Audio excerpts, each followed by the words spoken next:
Hablaremos en los próximos minutos sobre la dislipemia y manejo de la hipertensión en el paciente con diabetes, tanto objetivos como los tratamientos a emplear para los mismos. Sabemos que la diabetes imprime mayor riesgo de eventos cardiovasculares en nuestros pacientes con diabetes, tanto enfermedad coronaria como insuficiencia cardíaca, arteriopatía periférica y strokes, y esto lo conocemos desde hace ya muchos años. Si nos transportamos a registros observacionales actuales, siguen mostrando que la diabetes tiene un mayor riesgo de mortalidad por cualquier causa, pero en especial de mortalidad por causa cardiovascular. Y sabemos que esto es porque la hiperglucemia per se y la insulinoresistencia, tanto a nivel del músculo, del tejido adiposo como el hígado, generan por diferentes mecanismos daño de nuestra pared arterial. Pero además nuestros pacientes con diabetes son frecuentemente hipertensos y además frecuentemente tienen una dislipemia heterogénica que complica aún más el panorama y así nos hace entender de la importancia del manejo no solo de la glucemia y del peso en nuestros pacientes, sino también de los otros factores de riesgos asociados que nos llevan a un mayor riesgo cardiovascular. Conocemos hace mucho tiempo también el impacto que tiene la suma de diferentes factores de riesgos cardiovasculares en la incidencia de eventos y muerte cardiovascular. Aquí en el estudio Mr. Fit, en pacientes sin diabetes, a medida que sumamos factores de riesgo, tenemos por supuesto mayor riesgo de mortalidad cardiovascular. Ahora observemos qué ocurre en población de pacientes con diabetes específicamente. Observen ustedes cómo la suma de factores de riesgo duplica o triplica con respecto a los pacientes sin diabetes el riesgo de morir de eventos cardiovasculares. De allí entonces la importancia de un manejo adecuado de los factores de riesgo cardiovasculares asociados a nuestros pacientes con diabetes. En esta charla, en estos minutos, vamos a conversar de dos de estos factores de riesgo, como es la hipertensión arterial y la dislipemia.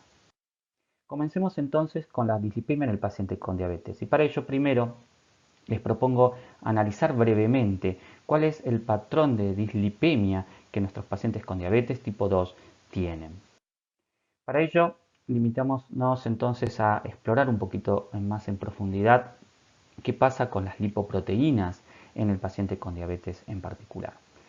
Entre la presencia de insulinoresistencia, como sabemos, hay un mayor aporte de ácidos grasos libres a nuestro hígado y ese aporte mayor de ácidos grasos libres genera sustrato para la mayor formación de las lipoproteínas VLDL ricas en triglicéridos.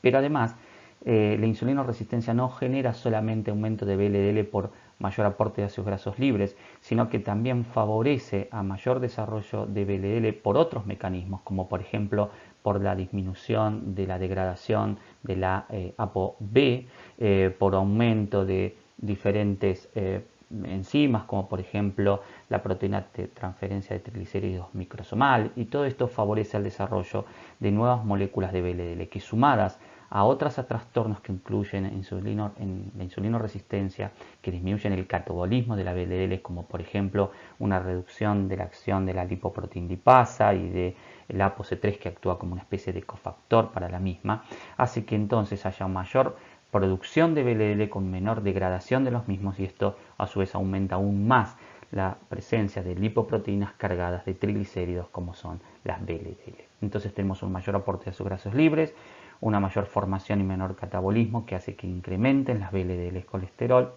rígidas en triglicéridos.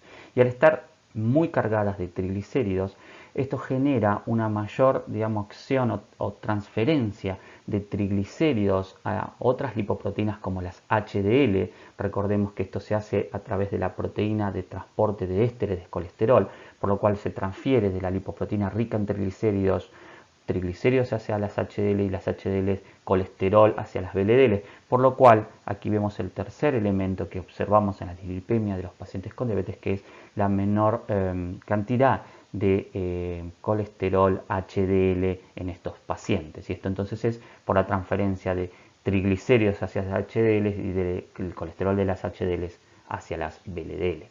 Este mismo mecanismo explica la presencia de las lipoproteínas pequeñas, LDL pequeñas y densas, porque nuevamente a través de esta proteína transportadora de ésteres de colesterol se transfieren triglicéridos de las VLDLs hacia las LDL, entonces LDLs están cargadas de triglicéridos, esto estimula a través de la lipasa hepática su degradación y conformación de LDLs más pequeñas y más densas, que son mucho más aterogénicas que las LDLs comunes. Y entonces allí tenemos el panorama de nuestros pacientes con diabetes y su dislipemia, la mayor presencia de triglicéridos, menor HDL y mayor LDL pequeñas y densas. Inclusive a igual valor de LDL entre un paciente con diabetes y un paciente sin diabetes, el LDL de ese paciente con diabetes son a igual cantidad más pequeñas y más densas y por lo tanto más aterogénicas porque se depositan mucho más fácilmente en nuestra pared vascular y a su vez allí se oxidan generando entonces así la aterogmatosis. Sabemos ya desde hace mucho tiempo y en población general cuál es el impacto que la hipercolesterolemia tiene y sabemos que a mayor valor de colesterol en sangre hay un incremento de la muerte cardiovascular y esa relación no es lineal sino que es peor aún, es casi exponencial. También por suerte sabemos de que disponemos de estrategias de tratamiento muy efectivas como son las estatinas, las cuales fueron exploradas en más de 27 ensayos clínicos randomizados, el cual nos demuestra que el uso de las mismas con reducción del LDL colesterol favorece a la reducción de eventos vasculares. Y esto es en población general y esto lo podemos trasladar en los pacientes con diabetes en particular, a donde vamos a analizar con un poquito más de detalle cuál es el impacto que tiene el uso de las estatinas en términos de reducción de eventos cardiovasculares. Para ello les propongo analizar este metaanálisis muy conocido por ustedes, publicado ya hace varios años, en donde se evaluó en pacientes con diabetes, más de 18.000 pacientes evaluados en ensayos clínicos, en diferentes ensayos clínicos, y en donde se evaluó el impacto de las estatinas en esta población específica de diabetes, tanto en pacientes con diabetes con eventos cardiovasculares previos como en pacientes con diabetes con factores de riesgo o no, pero sin eventos previos. Y observamos que en ambos subgrupos, pacientes en prevención secundaria como en prevención primaria con diabetes, el uso de estatina es efectivo en reducir eventos cardiovasculares. Obviamente que el impacto clínico es diferente, siendo mucho mayor en los pacientes de mayor riesgo, es decir, aquellos que ya tuvieron eventos previos. Allí el número necesario a tratar para reducir un evento cardiovascular mayor es solo de 15 a 4 años, digamos, comparado contra un NNT de 38 en pacientes con diabetes sin eventos previos. Igual nada despreciable, es decir, que el impacto realmente es muy alto en ambos subgrupos de pacientes con o sin eventos previos, siendo obviamente mayor por mayor riesgo en los primeros pacientes, en aquellos que ya tuvieron un evento vascular. Además, este metaanálisis nos dejó otras enseñanzas. Por ejemplo, dentro de la reducción de eventos cardiovasculares, ¿qué endpoints específicamente reduce el uso de estatinas con la reducción del LDL colesterol?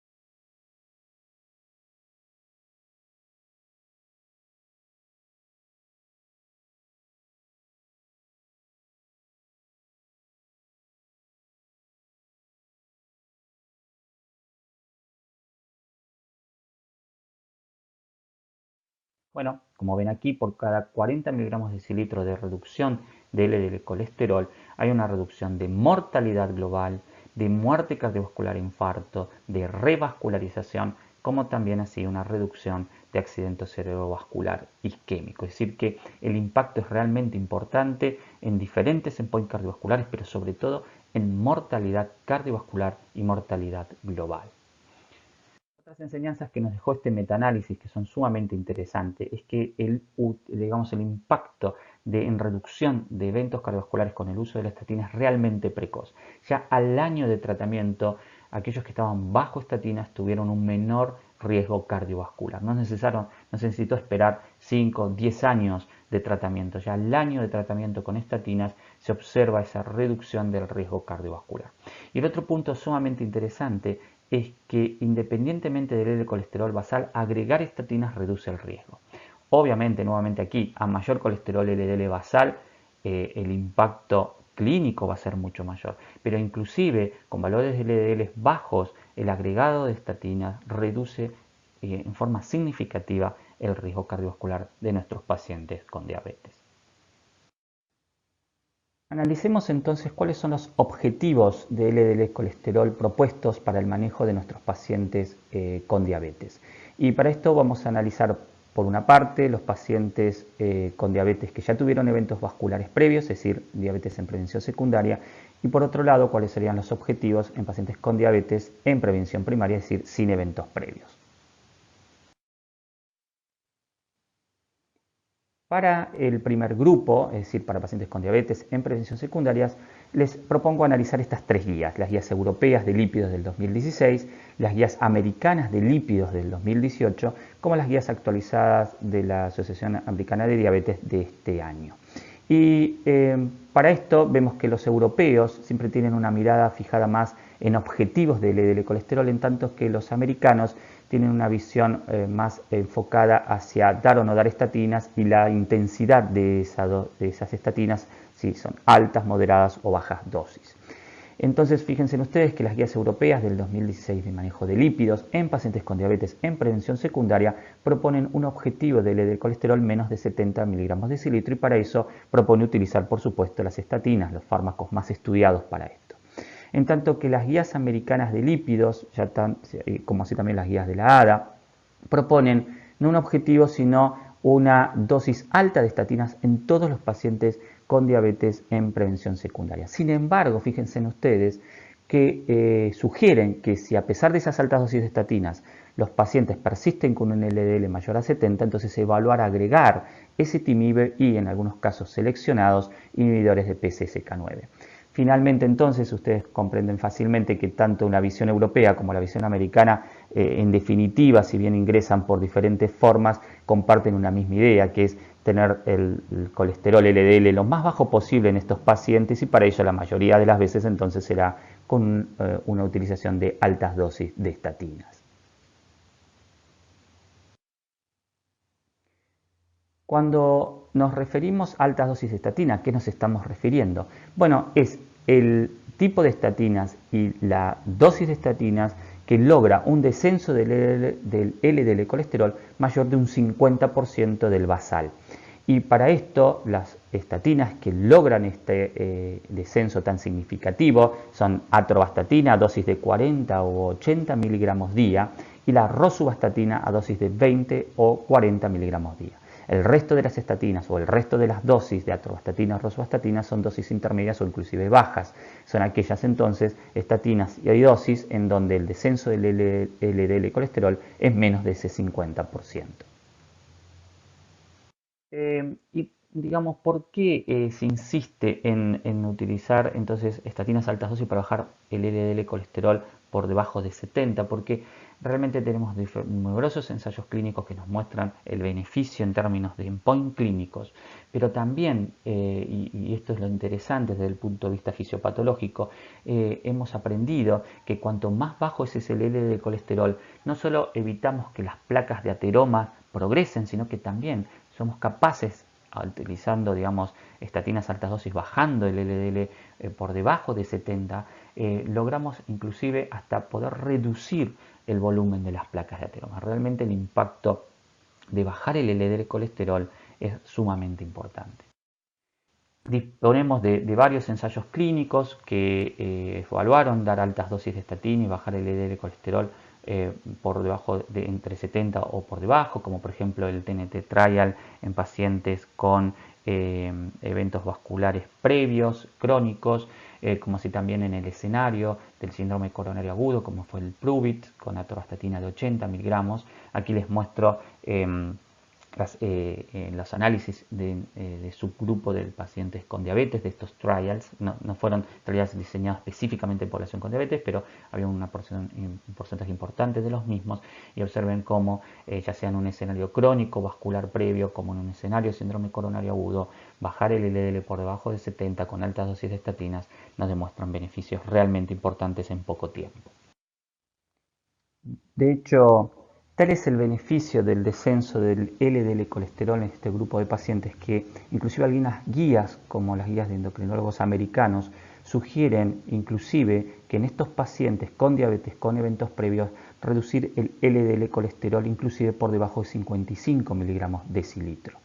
Y para eso muchas veces las dosis de estatinas no alcanzan o los pacientes no logran dosis máximas de estatina y toleran dosis más intermedias y muchas veces no alcanzamos estos objetivos, y para eso podemos agregar otros fármacos como por ejemplo ezetimibe. Como ustedes saben, el ezetimibe lo que produce es una inhibición de la reabsorción del colesterol a nivel intestinal, y entonces esto agrega un descenso del LDL colesterol por sobre el uso de las estatinas. Y disponemos de ensayos clínicos que nos muestran el impacto del agregado de ezetimibe a las estatinas en términos de descenso de LDL colesterol y por lo tanto de reducción de eventos. Y aquí les muestro el subestudio en diabetes del IMPROVE-IT. El IMPROVE-IT tomó pacientes post síndrome coronario agudos y randomizó por un lado simvastatina 40 miligramos versus simvastatina 40 miligramos más ezetimibe. Partieron de un LDL basal de 95 miligramos decilitro. Aquellos que estuvieron con simvastatina solo alcanzaron un LDL final de 70 miligramos decilitro, en tanto aquellos que estuvieron con simvastatina más ezetimibe alcanzaron un LDL final de promedio de 53 miligramos decilitro. Esa diferencia entre 70 miligramos de LDL final versus 53 en el grupo donde se le agregó ezetimibe generó una reducción significativa de eventos vasculares. Redujo tanto el MACE, que es el endpoint primario de muerte, infarto, stroke, y también redujo en forma significativa, en forma aislada, el infarto y también el accidente cerebrovascular isquémico. Es decir, aquí vemos entonces cómo descender aún más el LDL colesterol, inclusive por debajo de 70, por debajo de 55, logramos beneficios, en este caso con el agregado de ezetimibe. Otro grupo farmacológico que actualmente disponemos son los inhibidores del PCSK9. El PCSK9 regula la expresión de los receptores del LDL colesterol en la superficie del hepatocito. A mayor PCSK9 hay una mayor degradación de estos receptores, por lo tanto una menor expresión a nivel de la superficie hepática. Entonces esto se ha convertido en un target terapéutico y así surgieron los inhibidores de este PCSK9. Los inhibidores del PCSK9 entonces lo que permiten es una mayor expresión de los receptores de LDL colesterol en la superficie del hepatocito al reducir su degradación. Y al haber una mayor expresión con estos inhibidores de estos receptores, entonces hay un mayor clearance de LDL colesterol. Son muy efectivos, reducen más de un 50% el LDL colesterol sanguíneo, inclusive sumado, esta reducción del 50% es sumado a las estatinas y sumado a las estatinas y el ezetimibe. Y aquí les mostramos dos estudios, uno en pacientes crónicos, el Fourier, y otros en pacientes con síndrome coronario agudo, el DODICI, en donde el agregado de inhibidores de PCSK9, y aquí les muestro resultados en el subgrupo nuevamente de pacientes con diabetes, tienen un impacto clínico en términos de reducción de eventos vasculares mayores, tanto en el escenario crónico como en el escenario agudo de pacientes que bajo la máxima dosis tolerada de estatinas no alcanzan los objetivos adecuados. Por lo cual se transforma también en un nuevo fármaco para utilizar cuando no alcanzamos nuestros objetivos con estatinas y ezetimibe en pacientes con diabetes, con eventos previos. Y muchas guías lo sugieren utilizarlos cuando no se alcanzan objetivos menores de 100, entonces allí utilizarlos, e inclusive entre 70 y 100 en algunos casos particulares. Un poco el tema pasa por los costos de estos nuevos fármacos. Ahora, ¿cuáles son los objetivos del LDL colesterol en prevención primaria? Bueno, aquí también disponemos de estudios. El estudio CART es un estudio que se efectuó exclusivamente en la población de pacientes con diabetes.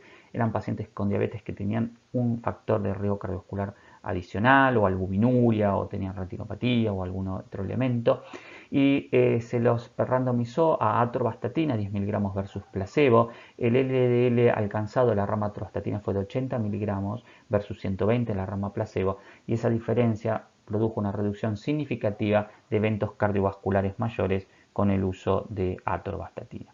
Esto sumado a otros estudios de población con diabetes de otros ensayos clínicos en prevención primaria nos generó un suficiente acúmulo de evidencia para indicar el uso de estatinas y la reducción del LDL del colesterol en pacientes con diabetes en prevención primaria. Ahora, ¿qué nos dicen las guías? Bueno, las guías europeas, guiadas por objetivos, como hemos dicho, nos sugieren que si nuestros pacientes con diabetes no tienen factores de riesgos asociados o daños de órganos blancos, si no tienen microalbuminuria, no tienen retinopatía, bueno, un LDL de colesterol menos de 100 es el objetivo. Ahora, si nuestros pacientes con diabetes ya tienen algún factor de riesgo cardiovascular adicional o algún daño de órgano blanco, entonces el objetivo recomendado es un LDL menos de 70. Ahora, con respecto a las guías americanas, aquí las guías americanas sugieren que todo paciente con diabetes entre 40 y 75 años deberíamos dar moderadas o altas dosis de estatinas, depende del riesgo. En tanto que en menores de 40, como no tenemos demasiadas evidencias, sugieren utilizarlos en pacientes con diabetes con algún otro factor modificable que nos modifique el riesgo de nuestros pacientes, a lo mismo que en pacientes mayores de 75 años, porque en estos dos subgrupos de pacientes disponemos de menos evidencia. ¿A qué se refiere cuando se habla de factores que nos pueden modificar el riesgo de nuestros pacientes? Bueno, ellos sugieren estos factores como datos a tener en cuenta al momento de decidir o intensificar un tratamiento entre 40 y 75 años o iniciarlos en estos subgrupos menos representados de menos de 40 años o más de 75. Y estos factores de riesgo son el tiempo de evolución de la diabetes, más de 10 años en tipo 2 o más de 20 años en tipo 1, la presencia de albuminuria o clearance menores de 60, la presencia de retinopatía o un índice tobillo-brazo menor a 0,9, o la estimación de un riesgo cardiovascular a través de los scores de riesgo de más de 20% a 10 años. Finalmente, ¿qué nos dicen las guías de la Asociación Americana de Diabetes de este año? Y bueno, aquí muy similar a las guías de lípidos americanas del 2018, un poco más simplificadas aún, porque sugieren simplemente que todo paciente con diabetes mayor de 40 años, y bueno, en ellos debemos dar moderadas o altas dosis de estatina de acuerdo al riesgo, y que en menores de 40 años también debemos dar altas dosis de estatinas si el riesgo estimado cardiovascular es mayor a 20% a 10 años.